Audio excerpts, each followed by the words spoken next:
So, are you guys ready? I mean, seriously, are you ready for this? All right, let's give it up for Marc Kiven!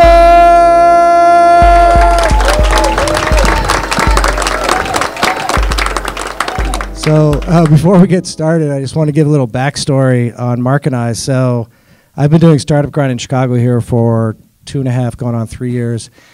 And Marc was one of my first target guests. And he committed.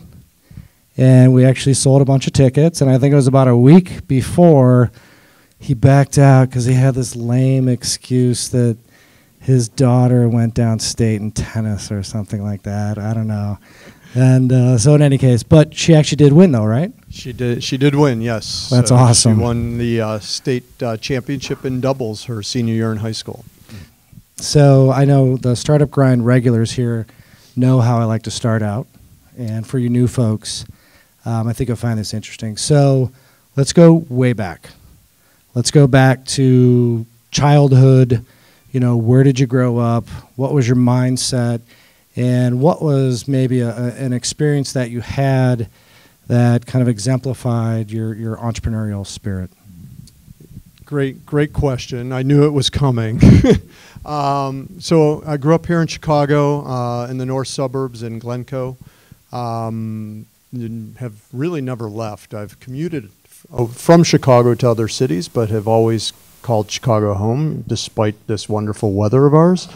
You know, I could land in the middle of a snowstorm from South America and call this home, and have no qualms about that. So, as a young kid, what was most kind of inspirational for me to being an entrepreneur was, quite honestly, watching my father every day. You know, you hear it. It sounds quirky at times, but I truly believe that entrepreneurialism is somewhat inbred. It's in your genes. It's not necessarily something you can go to school and learn.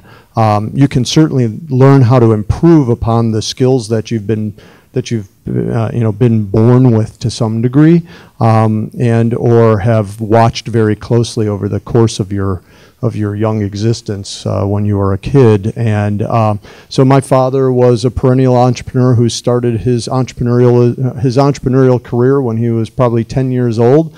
You know, his older cousin had a shoe store. He would take shoes from the store, put them in his wagon, and go down State Street and sell women's shoes. You know, so really just being creative about how he could look to make money. You know, from there he went into the military. Kind of jumped forward when he was in his early 20s. He went into the military, was in the Korean War. Good news is he was a company clerk. So, you know, being the true entrepreneur that he was, when the sergeant, the commanding officer, said, you know, who here before everybody ships out to Korea, knows how to type, my father was the first to raise his hand and said, I know how to type. He didn't know how to type, but quite honestly, it saved his life and his best friend. He turned to the commanding officer and said, and my friend here also knows how to type. And the two of them got desk jobs that kept them from having to go off to Korea. And then, you know, from that, you know, he figured out how to find businesses to work in. He was actually working for another cousin of his, or actually his brother-in-law at the time, selling glasses in an optician's office, and discovered the convex way that glasses could, you know, throw off an image. And from that, my father invented the convex mirror for the purposes of as a shoplifting device. So, wow. And if you're my age and you remember going into drugstores in the suburbs of Chicago, anywhere, and you saw that mirror up that was my dad. And so that's what I grew up with. I grew up with this man that was always just thinking of what was next and then how to sell it. And my favorite story of all was when I was a young kid, every Saturday I'd go to the office with him, and to me that was just an amazing, special time. And I remember we'd be driving down the street, and, you know, here in Chicago, and he would look and go, oh, I don't think that liquor store is a client of ours. He'd literally pull over, leave me in the car, run in, sell the guy on a contract. By that time, we were doing burglar alarms, fire alarms, closed-circuit televisions, key access systems.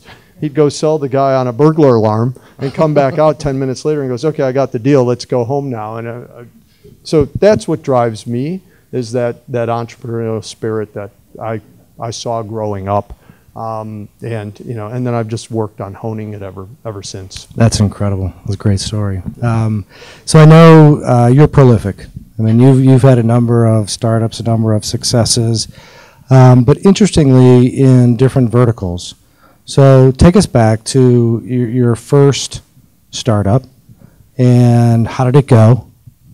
And what were some of your biggest lessons coming out of that experience? Yeah, so it depends on what you call a startup.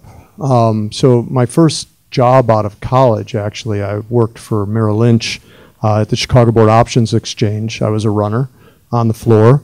I joined their trading program and then became a trader. I traded for Merrill for a couple of years and then broke out on my own. That, I guess, was my first startup. Raised a little money from family and friends to start a little trading fund and traded for myself. Somewhat the irony of that is I started trading 3 weeks before the crash of 1987. Good timing. So that's how my first startup went.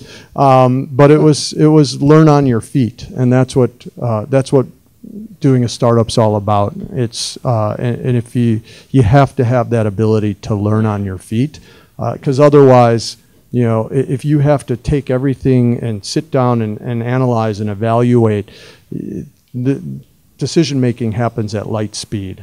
And to me, that really defines how you then move into your next startup, quite honestly. So from there, I decided to leave the trading business. At that point in time, the market wasn't doing very well. It was my great timing too. Startups are all about timing, right? I left trading. I left the markets in 1991.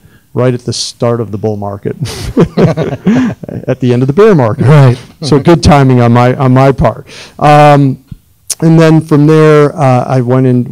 My father owned some apartment properties in the Wrigleyville area, and they needed to be rehabbed. He wanted to sell off some of the holdings, and so I went out and I started rehabbing those apartment properties for him instead of having the janitor who worked for us do it.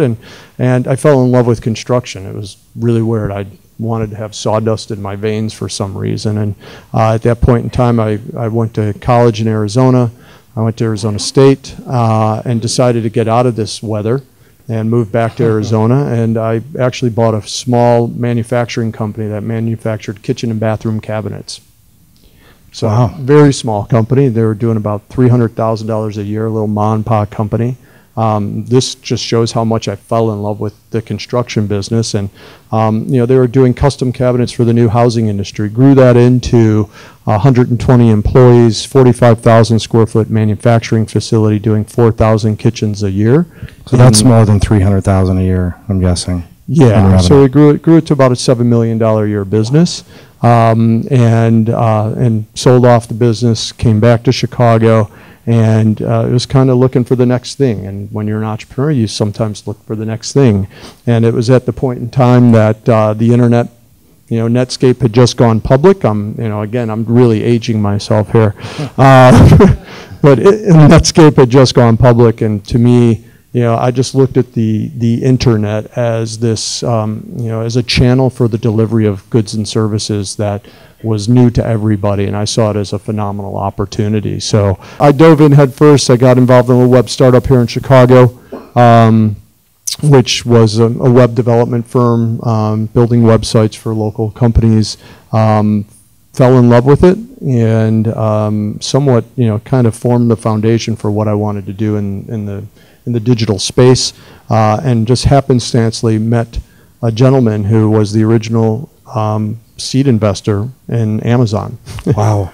So he had just started a company in Seattle. You met him here in Chicago, or? So I had a client at this company that had a cousin in Seattle working for this company that was founded by this gentleman. And she recommended that I talk to her cousin because they could possibly use the creative services of our company. And we spoke, and I talked to him in Seattle, and they ironically said they were coming to Chicago for a digital show that was happening a month later. I got the opportunity to meet these guys, and it was interesting what they were doing. It was digital media planning and buying, and to me, I was like, wow, accountable advertising, that makes sense. And they all looked at me and said, you understand it? I was like, well, yeah, kind of. This makes a lot of sense. So right there on the spot, they offered me an opportunity. I flew off to Seattle and started working for what was called Avenue A at the time. Avenue A became one of the largest purebred digital companies. It merged with Razorfish. I was head of major account sales at Avenue A. I was employee number 20. And then from there, I took the technology that was our proprietary technology inside the agency, split that off, and formed the Atlas division of the company, which is called Atlas Digital Marketing Technologies, became DoubleClick's biggest competitor. And eventually, I left the company after about 5.5 years. They sold to Microsoft for $6.3 billion, which was the largest purchase that Microsoft ever made. After that, I did a little bit of consulting, and in the process of consulting, I actually started doing some consulting for what was my biggest competitor at DoubleClick, who then introduced me to a little company in New York called Right Media. Right Media was eventually bought by Yahoo for almost $850 million. I was employee number 6, head of corporate development there. Came back to Chicago. It seems to be a common thread here. I don't know. Yeah. So came back to Chicago and was employee number 6 at Centro and chief operating officer there. I was there for about 4.5 years, and then left Centro and kind of went back out on my own, doing a little bit of consulting, and was consulting for a large publisher in Denver when this idea came into my head. Well, and before we get to this idea, I think just listening to how you described all of those experiences, and even going back to your father, pulling over and going in and selling, tell us how important it is to sell. It's a great question, and I love that question, because the simple answer to that is nothing happens until something gets sold. Period, the end. So no matter how entrepreneurial you think you are, or no matter how great your idea is, if you don't know how to sell it yourself, it's not going to go anywhere. So entrepreneurialism is sales. So you're selling yourself, you're selling your idea, you're selling your product. You have to do that on your own. You have to have that ability. I really, no matter how good the idea is, if you can't sell it or it's not saleable, it's just not going to go anywhere. And I see and I hear lots of ideas, and I hear about lots of startups, and I scratch my head, because sometimes they're just ideas and they're not saleable. And in the essence of being a product that can be sold. And also, you as an entrepreneur, you need to be able to sell. So selling's critical. And I think that's what's made me who I am, and has made my involvement in the startups that I've been a part of, quite honestly, successful, because I brought that element of sales, the hard, and it's not hard. Sales is nothing more than a conversation. And I think that's what people struggle the most with. They overthink sales. Now, there's a lot of people that think sales is easy in the essence of, things just fly off shelves because the idea is so great. That's just not true. Sales is a lot of hard work. But again, the hard work is really your ability to have a conversation with somebody. So it's, I think, one of the most critical ingredients to the success of a business, to the success of a startup. Agreed. Absolutely. So let's talk about the inspiration for what was BrightTag and now is Signal. How did that come about? As I said, I'd left Centro. In between Centro and what was BrightTag at the time, I started a little startup. My dad had Alzheimer's, and I was growing increasingly frustrated with my siblings, quite honestly, in terms of the caregiving process and coordinating with everybody, the communications around caregiving. Nothing's more quite honestly annoying than getting those phone calls of distrust and or questions, and especially when you're trying to run a business and you're short on time. So came up with an idea for the company, what I started called Care Runner, which was really, from my perspective, a sales force for non-professional caregivers. It was a place to centralize information.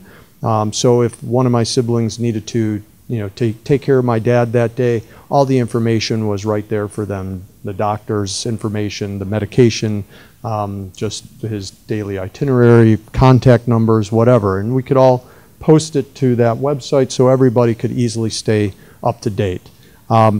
Unfortunately, it was right at the time that that Obamacare was front and center. Nobody wanted to necessarily invest in healthcare startups at the time, other than myself, obviously or clearly. And we bumped along, and I bootstrapped it for about 2 years, and we also ran into kind of the buzzsaw of Facebook. Our typical user was, quite honestly, was a 45 to 51-year-old woman that wanted to text or call people and tell people about the troubles they were having with the caregiving process versus reducing that burden. I mean, I'm sure as you look at millennials today, absolutely, a streamlined process for that would be fantastic. Unfortunately, most millennials don't have parents that are family members that are in that situation at this point in time. So we kind of hit a wall. I had brought on a president to run the business, and I started doing some consulting, went back into the digital space. So I went to work for a large media company in Denver, Colorado. I was actually working for Phil Anschutz, which is AEG Entertainment. Phil had invested in some newspapers called The Examiner. If you're familiar, the San Francisco Examiner, which you probably have heard of, and they had a website called examiner.com. They were trying to figure out a new revenue model, or at least how to break free from the traditional newspaper model of adjacency-based selling and try to be more audience-centric. So was working very closely with them to help them shift their model to an audience-centric sales approach, and commuted to Denver for 7 months every week. It was fantastic. It was great exposure to what is probably one of the brightest business minds I've ever met in my entire life. And when you're in front of somebody like that, especially a billionaire, be careful what you say. So if you if you have an idea, be really sure that it's vetted, because when you tell him about it one week and you see him the next week, he wants to know all about what you had just happenstancely or haphazardly mentioned. And so while in the process of doing consulting for them, I was trying to implement this strategy around audience-based media selling, and every time I tried to implement a new technology, the dev team basically stood me up with, no, we don't have time for that. No, that's too hard. No, that's going to slow the site down. No, we'll get back to you on that. And I couldn't believe the amount of energy and iterations it took to try and accomplish what, quite honestly, was geared around driving revenue. It's interesting that a lot of companies, large companies, try to develop this intrapreneurship. Yep. And I think that's kind of what you're talking about. And typically it doesn't work. It's, if everybody's on a different agenda, no. Yeah. It definitely doesn't work. So it's imperative that everybody is on the same agenda. Everybody shares the same vision, has the same goals, and is motivated by goals and clear goals, and understands what everybody else's goals are.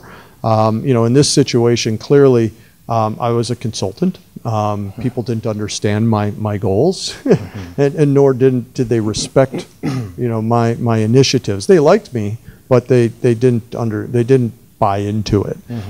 So that caused a lot of problems, and for me, it was kind of taking a step back, looking at the industry at that point in time, which was, this is in 2009, so pretty much about 10 to 12 years old the industry was. And from my perspective, having been in it more or less from the beginning, I was just shocked that the underlying infrastructure of our industry was still broken. Yeah. And so at that point in time, it was the last time they stood me up in a meeting where they all got up and walked out on me. Wow. I'm sitting in a large conference room by myself. And Wow. I walked to the whiteboard and started writing my business ideas and plan around what I was going to do to solve this problem. And from there, did you immediately like hop on the next plane to Chicago and just said? No, I picked up the phone and I started calling, all of my personal thought leaders, people that I've worked with along the way that were, the technical sounding boards that I knew I could rely on to tell me if I was nuts or not. And ironically, one of my very close friends who was our founding CTO at Avenue A in Seattle, who was the head of business expansion, he was prior head of business expansion at Amazon, and he prior to that was the CIO of Barnes & Noble's College Books division. And so I called him up and said, Scott, what do you think? And he's like, yeah, that's why I left. We were trying to figure that out, and nobody wanted to hear me, wanted to hear my ideas around it. Yeah, it's a great idea. Somebody should do it. I go, great, I'm going to do it. I hung up the phone, and then a couple weeks later, I was in Seattle, sitting in his living room, figuring out how to get it done. Called another friend of mine, who was the founding CTO at Right Media, and said the same thing. He's like, "Yeah, it's a great idea. Somebody should do it." So I knew I was on to something, and so I called a very close friend of mine who was my founding sales engineer at Atlas, my very first sales engineer at Atlas. Somebody I trusted implicitly, somebody who was very much just an absolute, we called him kind of the ad technology ninja. And he just knew everything about anything as it related to ad technologies. And he and I started pounding out, how we could go about making this happen. That's awesome. So, I think in there's something about team, so tell us, I think I spoke to somebody tonight about having a team and sort of the importance of that team, and you were far enough along that you could reach out to these 3 or 4 folks you worked with before, but tell us how important it is, that initial team that you put together. I believe you're only as good as the people you surround yourself with. I have as big an ego as anybody, and it's probably as if you're an entrepreneur, we all have big egos. It's just a matter of fact, because you can't be an entrepreneur without an ego. But at the same time, I've flipped the light switch many a times, and I've done it by myself. I've done it with partners, but this time I knew I couldn't do it alone. I knew if this was going to be successful, it had to be done with a team. So by the time I kind of realized that there was a there, so it was probably around November of 2009. I said, look, I just finished bootstrapping CareRunner. I more or less was just bootstrapping my travel back and forth to Seattle and some initial client meetings, presenting the concept and idea to judge whether, clients would even be interested in this. And I determined at that point in time, this is real, and it's time to start putting a team together. And so I started reaching out to folks just simply to continue to bounce ideas, and I reached out to my now business partner, Mike Sands, and who is the former chief marketing officer at Orbitz and chief operating officer, and said, hey, can you do me a favor? And I want to tell you about an idea I have and bounce it off of you. Just put your CMO hat on for a second. Would this have made a difference at Orbitz? And Mike had what I call a V8 moment. He's like, holy shit, yeah, that would have changed our business overnight. We had that very problem. And at the time, I was fortunate of the fact, and it was probably a little pre-planned, but he was he was at the Pritzker Group at the time, on the private equity side of the business. That's convenient. It was a little convenient, but it worked out well for both of us. And but I knew then it was about putting a team together, and and Mike and I started talking pretty incessantly about the idea and how to whether what does funding look like, and one day I just looked at him and said, you seem to be really interested in this. Would you like to join me? And that was probably one of the best steps I've made.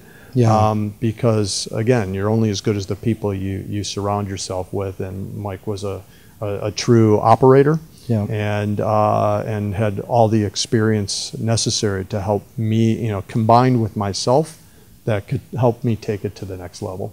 So, I mean, you've got sort of an all-star lineup, Yeah. let's be honest. But tell us, for everybody here, let's boil it down. You know, what was the problem and what was your solution? At the time, it was very online focused. This was really kind of geared around online advertising. In order to determine whether online advertising was effective, you would buy media campaigns and you would use what was called an ad server to serve the display ads of your campaign. And the only way really to truly track the effectiveness of the campaign was to put pieces of what are called tracking code at the time. So using 1-by-1 pixels on certain pages of the website to determine whether somebody who saw the ad or clicked on the ad actually showed up on the website. Kind of fast forward, it started very simple with these 1-by-1 pixels. At Avenue A, actually, we invented the use of JavaScript to collect more data from the page. We called that extended data. DoubleClick quickly followed suit. But that extended data then allowed us to also collect actual conversion data around shopping cart or basket size and basket amount and other parameters that existed on the web page. And then you fast forward, to even show greater, value of the campaign and effectiveness of the campaign, and also potentially lifetime value of a customer. And you fast forward in the proliferation of ad networks and all these various ad technologies, everybody was asking a website owner, be it publisher or marketer, to throw these pieces of code on their site. And the pieces of code were being developed by guys in garages. They were being developed by people in far off countries. They had no consideration for the business that website was trying to operate, and really no true standard for how they were to collect data. They all had a different methodology and design, and you would see websites littered with 60, sometimes 200 different pieces of JavaScript code. And quite often the developers, because it was somewhat of a give and take, typically arm wrestling between the marketing group and the development team, to get that tag or that piece of JavaScript code up on the website, that if something was to go wrong, the campaign wasn't effective, they would not go back to the developers and go, oh, you know what, that didn't work. Will you pull that code down? They just ignored it and moved on, and the developers were very busy, and they didn't know whether to take that code down or not. And so you would see these websites with 200 pieces of code littering all the various pages of their website, slowing the site down, impacting the user experience, and making it difficult for a marketer to deploy and implement new technologies that might have improved over the ones they'd used in the past, that could provide a better service to them. And it really almost caused the industry to come to somewhat of a grinding halt. And that in and of itself is what I kind of dealt with in this consulting capacity that I was in. And that's at the point in time when I realized that a new standard, a new methodology had to be created for how data was collected and shared, at first within the context of the web, but then it quickly grew into across all channels. How do you collect data as it relates to advertising and marketing from all the various channels that a marketer uses to connect to their consumer? And so you can tie that all together to create a single view of a customer instead of working in various silos. And today, marketers work in silos. They have an email team, they have a mobile team, they have a social team. They might even have an SMS team that's separate from their app team. They have a web team. It's just they have a search team, but that's how they operate. And none of that talks to the other.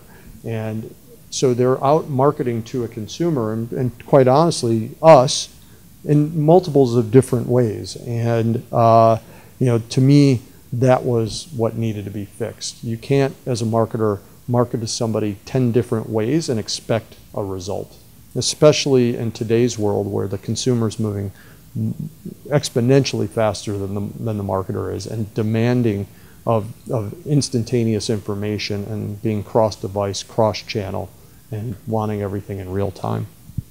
So that's incredible. I mean, you've put together this amazing team, and I don't know when sort of funding came into play, but so it was 4 or 5 folks, I think, at that point, you'd mentioned. What was the first thing you did? From a funding perspective? No, just in general. What was the first thing you did? I had actually been talking to, I don't know if you guys know Matt McCall. I've been talking to Matt McCall for quite some time about the idea. Matt loved the idea. Certainly having Mike involved certainly helped grease the skids a little bit. So that was the first thing. It's how do you start to build a team that then builds people's confidence in what you're doing? Investors want to see that, but they also want to invest in great teams. So that was really the first step. Looking towards developers or people that that I had known before, trying to pull them in. Matt actually had a new executive in residence at New World at the time, a gentleman by the name of Eric Lunt, that he wanted to have vet our idea and the technology. And the irony is, at the time, we really didn't have a great technical answer other than trying to find people through an outsourced manner to build the technology for us, and and we looked at a group here in Chicago to help us do that. Eric helped as kind of the EIR to look at that. Eric became very frustrated at the approach that they were taking and the amount of money they wanted to charge, and Eric said he was in. Awesome. So he.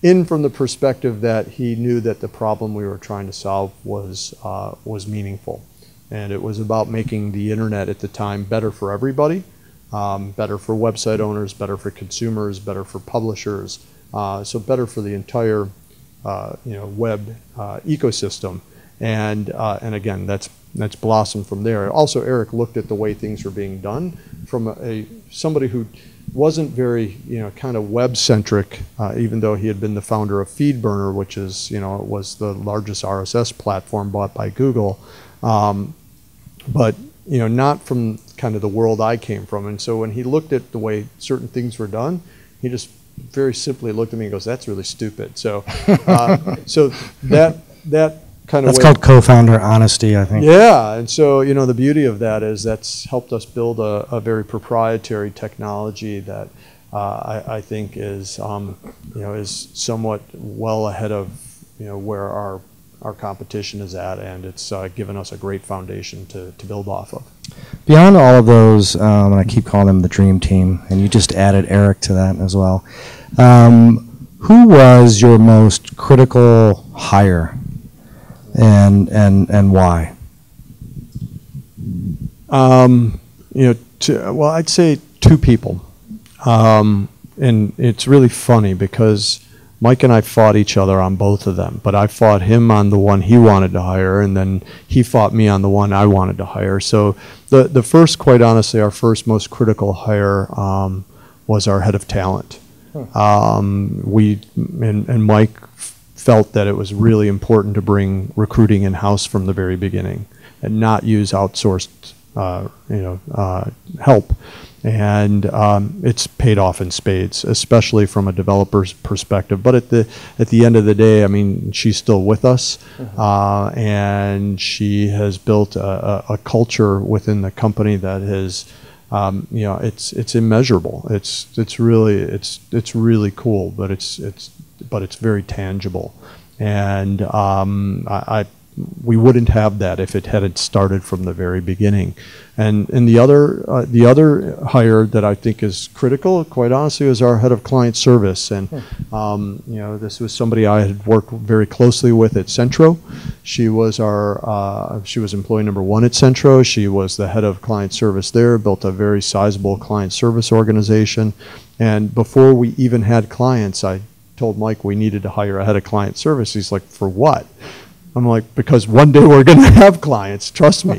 And I said, and now is the time to figure out and learn how the technology works, and instead of waiting till we have that magical unicorn client on board and then figure out how to service them, let's start early. Let's start to build the processes now. And we fought over it a little bit. He acquiesced. She's with us today and has built out just an amazing client support and structure that it really makes us us. We had a saying at Centro called Raving Fans. It's a book called Raving Fan Service, and it's an awesome book. We don't talk about it internally, at least her and I, and we don't really share the fact that that was our mentality at Centro. But she and I, we kind of connect on that, and that is what we're always striving for. And besides being the perennial sales guy, I strive for awesome customer service. Well, I mean, we've actually had Sean from Centro as a guest, and he did something very early on and created this manifesto. And I asked him this same question, and you guys are going through this now. They had meteoric growth, which means I think that when he was a guest for Startup Grind, they had just hired their 500th employee. Yeah. And you guys are going through a similar, incredible hockey stick growth. How do you maintain your corporate culture that started with, when you hired your head of talent and your head of client services? How do you maintain that when you're hiring your 150th employee? Honestly, it's through hyper communication. Be open, be honest. Make sure everybody understands what it is that you're doing. It's really important that everybody knows not just where they work, but what they're working on and why they're working on it, and who are the net beneficiaries of what it is they're working on, whether they're in client service, solutions consulting, or in development. We're on our finance team. It's critical that everybody knows kind of the core fabric of the company and the reason why we exist. And that in and of itself then, from my perspective, perpetuates the right culture. Do you use any tools to facilitate that? Yeah, I mean, we certainly have internal communications tools that everybody, can participate and use from a knowledge building perspective. So, there are absolutely internal communications tools that make it easy to disseminate and distribute information. Very cool. Before we open it up for questions, and not to throw you a curveball, but what would you, so we've generally got, early stage founders in the audience. Yep. What would be your biggest piece of advice? Yeah. Or two. Yeah, got a lot of them. Sometimes you're known for the decisions you don't make, as well as for the decisions you do make. Meaning, you also have to know when to stop. So, if something's not working, and you feel that it's you're meeting resistance, take a step back, judge what kind of the forces are telling you. Don't force things. I mean, there's a right time and a wrong time to force something through, but those times are usually around, funding and just general growth.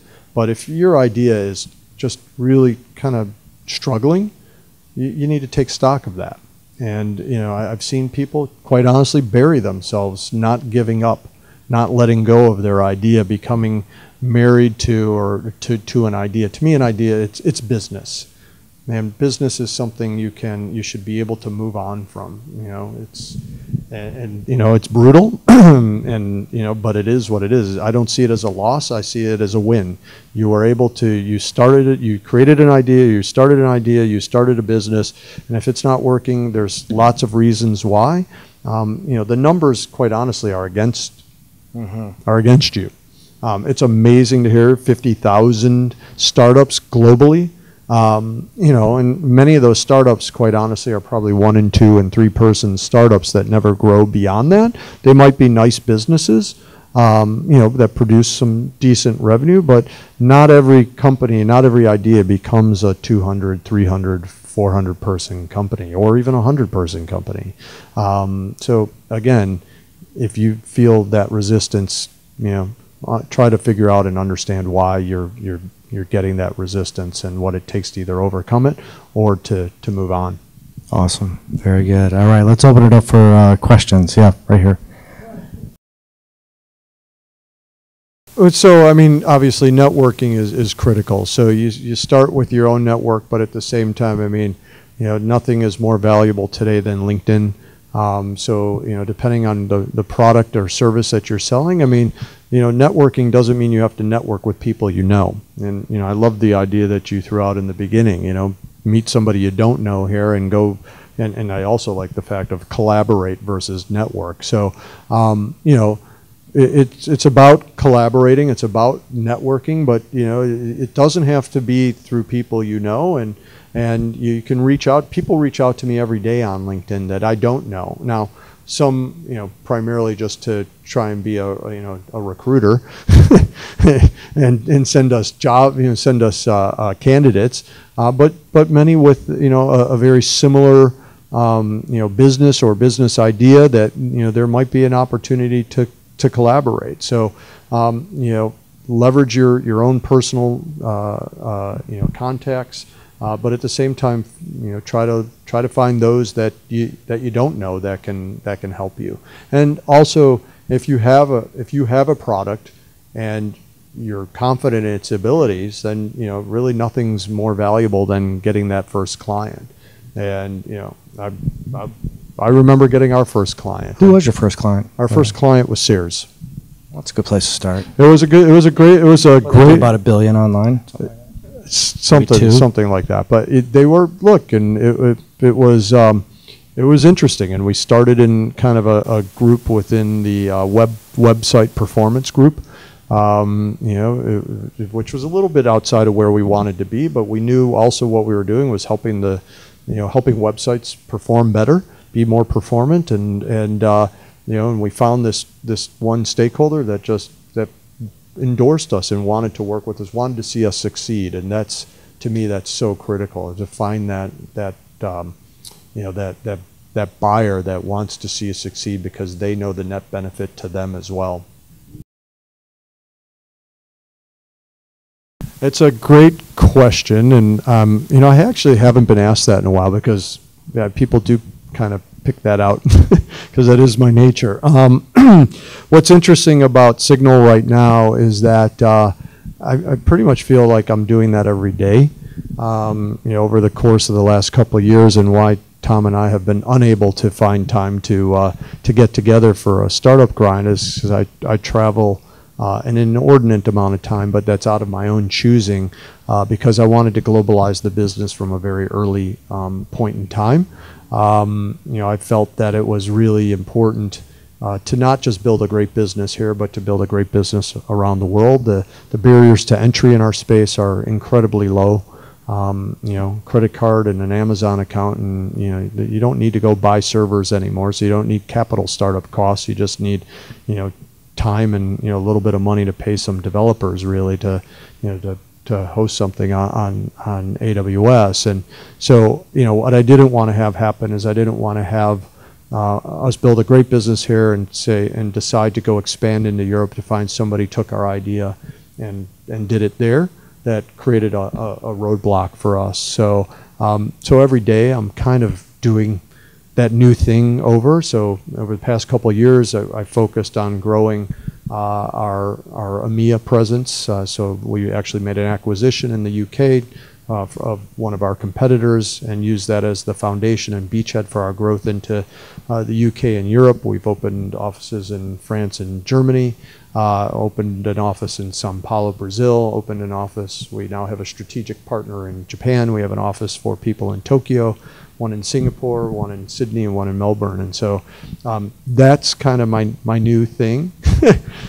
So that's what feeds that voracious appetite for new things. So kind of my goal this year is to continue to expand the business globally.